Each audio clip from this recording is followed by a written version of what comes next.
Let's begin. We already talked about cell membrane. Um, we talked about cell membrane. We talked about nucleus. We briefly discussed that there are two membranes for a nucleus, and the membrane of nucleus is known as nuclear envelope. Right? Okay. So a quick check that why is cell membrane able to control the exit and entry of the materials? Which property of cell membrane has enabled it to control the exit and entry? Miss partial Partially permeable. permeable membrane. Permeable, exactly. Okay, and how do we convert if we have a value in centimeters? How are we going to convert it into millimeters? Miss we Multiplied by multiply 10. by 10. 10. Multiply by 10. Perfect. Okay. So all of you are attentive, alhamdulillah.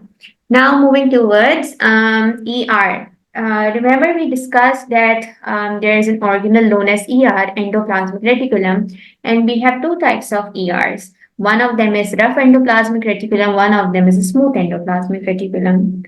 Okay, so why is rough endoplasmic known as rough? It is because rough endoplasmic has ribosomes all over it. So the ribosome, they are the dotted structures, right? And those dotted structures give RER a rough appearance.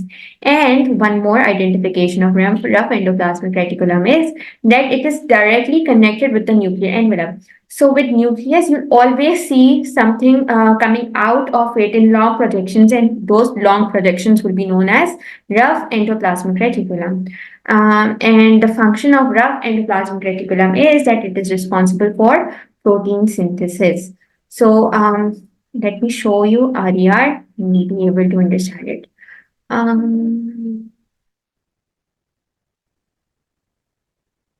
ठीक है.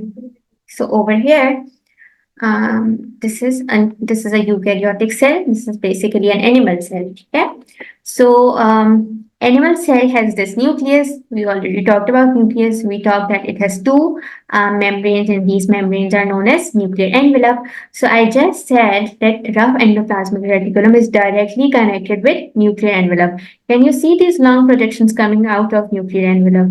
And they have some dots over them, which is giving it a rough appearance. So these long projections that are directly connected with nuclear envelope and have a rough appearance, they are known as RER, and full form of RER is rough endoplasmic reticulum. Make sense?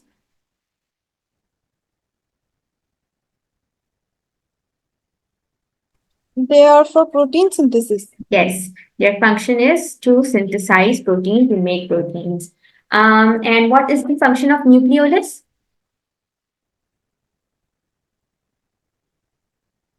For making ribosomes. Yes, it makes ribosomes while RER is responsible for making proteins.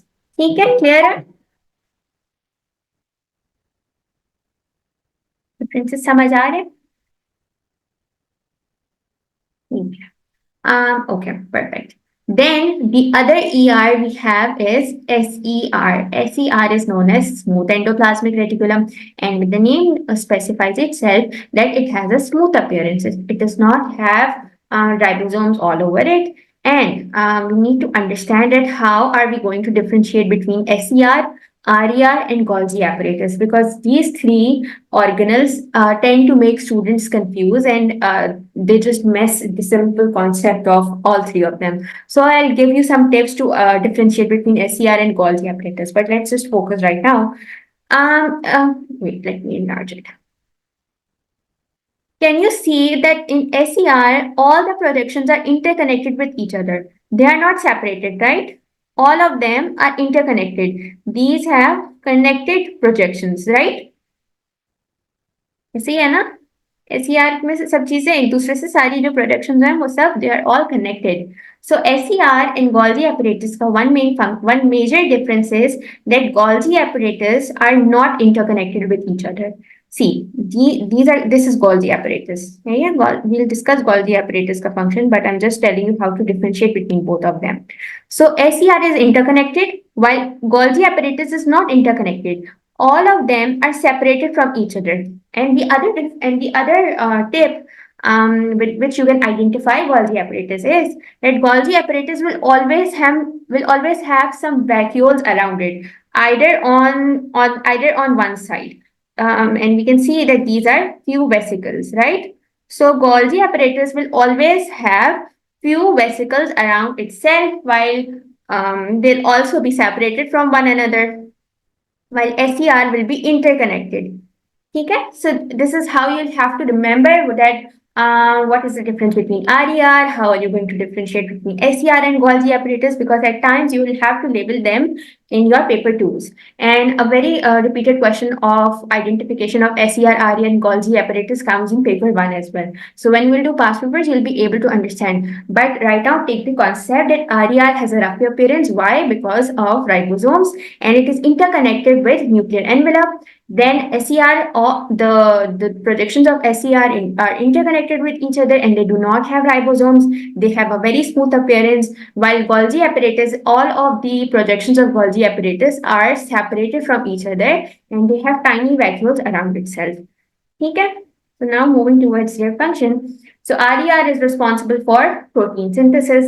Now moving towards SER. SER is responsible for lipid and carbohydrate synthesis along with calcium metabolism. So you'll have to remember all three of them, because the 2 mark question comes for the function of SER. So you'll have to write both of them. They'll consider lipid and carbohydrate synthesis as one keyword and calcium metabolism as a second keyword. So if you'll just write that it is responsible for lipid and carbohydrate synthesis, you'll only get 1 out of 2. But if you'll mention both of them, lipid, carbohydrate synthesis and calcium metabolism, then you'll be able to get 2 on 2.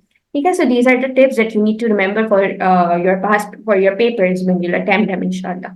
So lipid and carbohydrate synthesis, this is a single keyword. Okay, this will only give you 1 mark. Then calcium metabolism is the second keyword that you have to add in your script, and this will give you a 2nd mark. All right. So SER is responsible for lipid and carbohydrate synthesis, while RER is only responsible for protein synthesis. And you have to mention that it has a rough appearance because it has ribosomes attached on it. Okay, now moving towards Golgi body. So Golgi body has flattened sacs.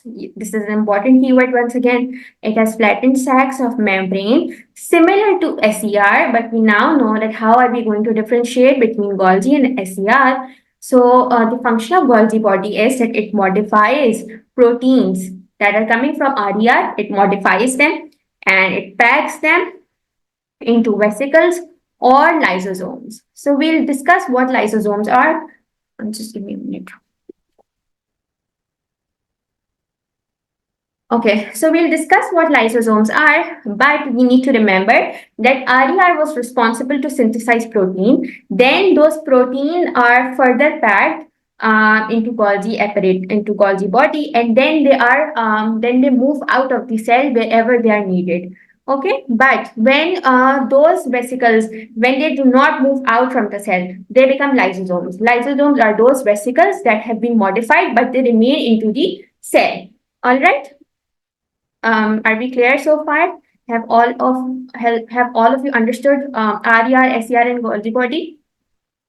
Can we move to mitochondria? Can you repeat Golgi body function again? So Golgi body is responsible to pack and to modify the proteins that are coming from RER. So do you know that industries, they have multiple units? The industries are responsible for manufacturing, then they are responsible to package their product, right? So for example, let's take the example of chips, right? So chips are initially, they have to be manufactured, right? But you do not get chips without their packaging. So the packaging work or the packaging function is with the Golgi body. So chips are basically manufactured by RER, and then the packaging of those chips is the function of Golgi body. Make sense?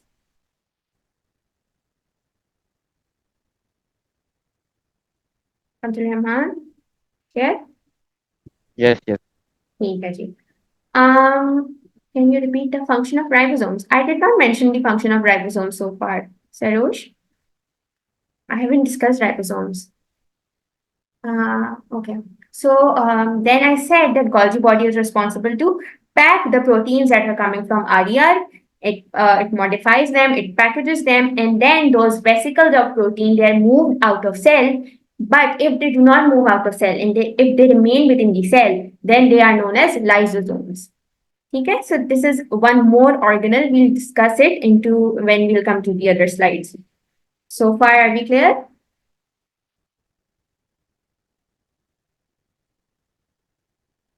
Okay, so now moving towards mitochondria. Anyways, if you have any question, then just type it in the chat box or you can just ask directly. Unmute yourself and ask then and there, okay? So now moving towards mitochondria. Mitochondria is a site which is responsible for aerobic respiration. Aerobic respiration is the respiration that we are doing continuously. It only occurs within the eukaryotic cell, which means it only occurs within animal cell and plant cell. Then, once again, you need to remember that mitochondria also has double membrane. So far, how many organelles have we discussed that have double membrane? One of them is nucleus, other one is mitochondria, and the third one is chloroplast. We haven't discussed chloroplast so far, but we'll discuss it in the next slides. But you need to remember that nucleus, mitochondria, and chloroplast have double membranes. So mitochondria also has a double membrane with the inner foldings, with the inner membrane folded to form cristae. Then it has a matrix which is formed by the cristae. It contains enzymes that are needed for aerobic respiration and it produces ATP. So the main function of mitochondria is to produce ATP. It is a site of aerobic respiration and it also has small circular pieces of DNA like prokaryotes. So this is an important thing that you have to remember that mitochondria is a separate organelle and you'll find mitochondria in all the eukaryotic cells. But an interesting part of mitochondria is that it also has its own DNA. But that DNA looks something like a circular DNA which resembles a prokaryotic cell. So mitochondria has ability which makes it alike like a prokaryotic cell. So it has this a small circular piece of DNA. It also has ribosomes. So ribosomes present in mitochondria are of the size 70S. So you need to remember this detail as well that mitochondria, it is a separate organelle found in all the eukaryotic cells, but it has a small circular piece of DNA and it also has 70S ribosomes. It is present within the eukaryotic cells. In eukaryotic cells themselves, their cytoplasm has 80S ribosomes. But this organelle present within the eukaryotic cell, it has 70S ribosomes. Okay? I think we do have picture of mitochondria. Yes, here is mitochondria. So see, these are the double membranes. One of them is this outer membrane. Yes, this is the outer membrane. This is the inner membrane of mitochondria. Then the inner foldings of inner membrane, they are known as cristae. These are cristae. Okay, these inner foldings are known as cristae. And this is known as the matrix. Matrix is found inside the cristae, and it has ribosomes. See, these are the dotted structures. These dotted structures are known as ribosomes, and the size of ribosomes in mitochondria is 70S. Then there should also be a circular DNA. It's not present here, but it also has a circular DNA. So you need to remember that mitochondria has a DNA, but of circular shape. Okay, clear? आगे बढ़े.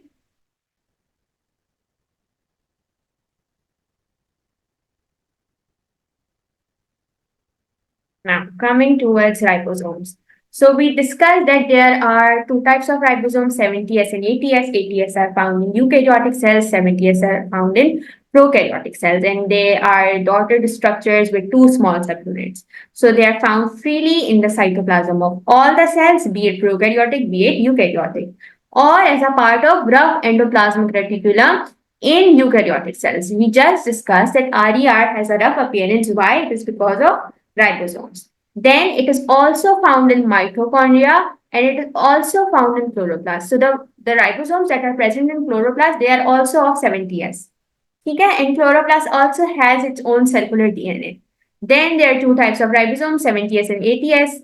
80s are found in eukaryotic cells, while 70s are found in prokaryotic cells, mitochondria, and chloroplasts. So this is important information that you have to remember. Then ribosomes are also the site of protein synthesis like RER. So RER is also responsible for protein synthesis and ribosomes are also responsible for protein synthesis. Now moving towards lysosomes. We just talked about lysosomes in Golgi apparatus. Can someone remind me what are lysosomes? What did I mention about lysosomes? Golgi pack protein in them and their vesicles that are out of the cells. No, the vesicles that remain within the cells are known as lysosomes. So you're partially you are right that okay. So we have a chat box. Vesicles. ठीक है, vesicles भी कह सकते हैं. Okay, fine. ठीक है, concept है आप लोगों को. So lysosomes, Golgi body is responsible for packaging and for modification of proteins that are coming from RER. When the vesicles are made, sometimes they move out of the cells, and when they remain within the cells, they become lysosomes. So now lysosomes that were initially packed by Golgi body and now they are within the cell, so they contain these hydrolytic enzymes. And okay, so this is an important keyword that what is meant by hydrolytic enzymes. So hydrolytic enzymes are responsible to break down materials. For example, lysosome contains protease to break down proteins. It contains lipase to break down lipids. It contains nuclease to break down nucleic acids. So hydrolytic enzymes are responsible to break down the material. And those materials could be protein, they can be carbohydrates, they can be lipids, they can be nucleases. And it also breaks down waste materials such as worn out organelles used extensively by cells of the immune system and in apoptosis. So for now, we can leave the concept of apoptosis because we'll extensively discuss what is meant by cell death in mitosis. So for now, you can leave it, but you need to remember the main function of lysosomes, that is to break down waste materials such as proteins, lipids, or nucleases which have been worn out by the cell, not those that have been recently manufactured, but those which have been worn out. Right. So the waste material is removed with the help of lysosomes, hydrolytic enzymes. And the example, when you mention the function of lysosomes, you can write this example that proteases are responsible to break down proteins, lipases are responsible to break down lipids, nucleases are responsible to break down nucleic acids because it's not mentioned here. So you can write these examples in your notes that what type of material is broken by the lysosomes. And you can also give the examples of hydrolytic enzymes. Okay? Now, moving towards microtubules and centrioles. So I think these are the brand new concepts. Microtubules.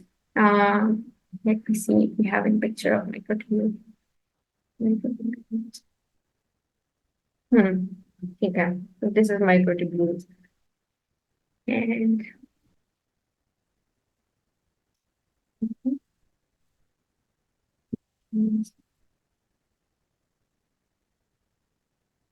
we'll come to this picture again, but first let's discuss their function and their shape.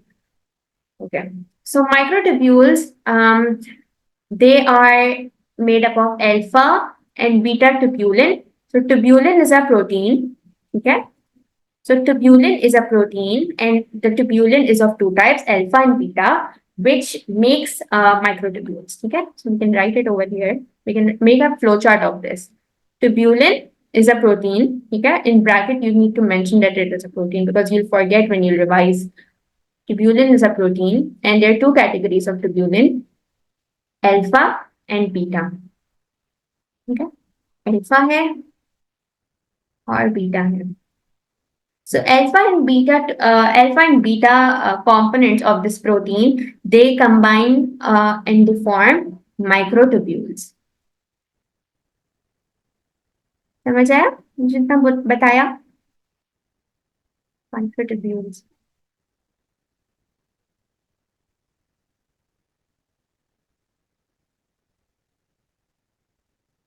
Tubulin is a protein, and there are two types of tubulin, alpha and beta, and they combine to form microtubules.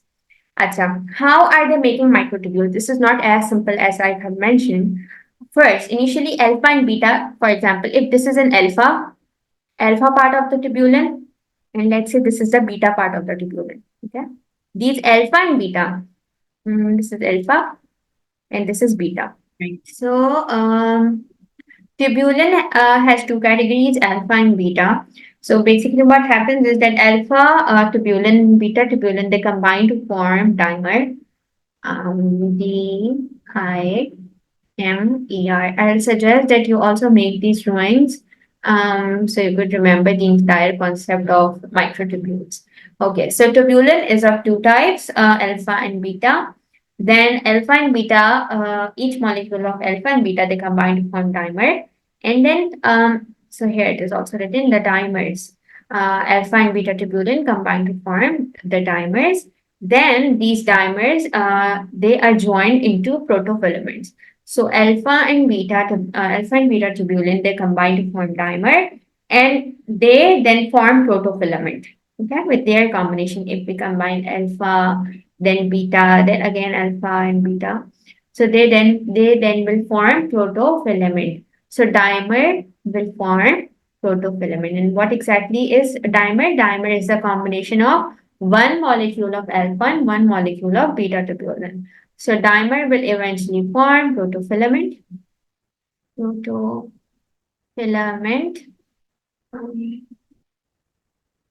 Apologies that I have written a single word into 3 lines due to lack of space. But anyways, then 13 such protofilaments. So one alpha, one beta combine to form dimer. Then many dimers combine to form protofilament. And then 13 protofilaments will make one microtubule. So this is how a microtubule looks like. Here it is. So these are 13 in number. 13 protofilaments, if we'll count them, there'll be 13. So 13 such protofilaments will form microtubules, and they are hollow. So inside of it is hollow. You need to remember this detail as well.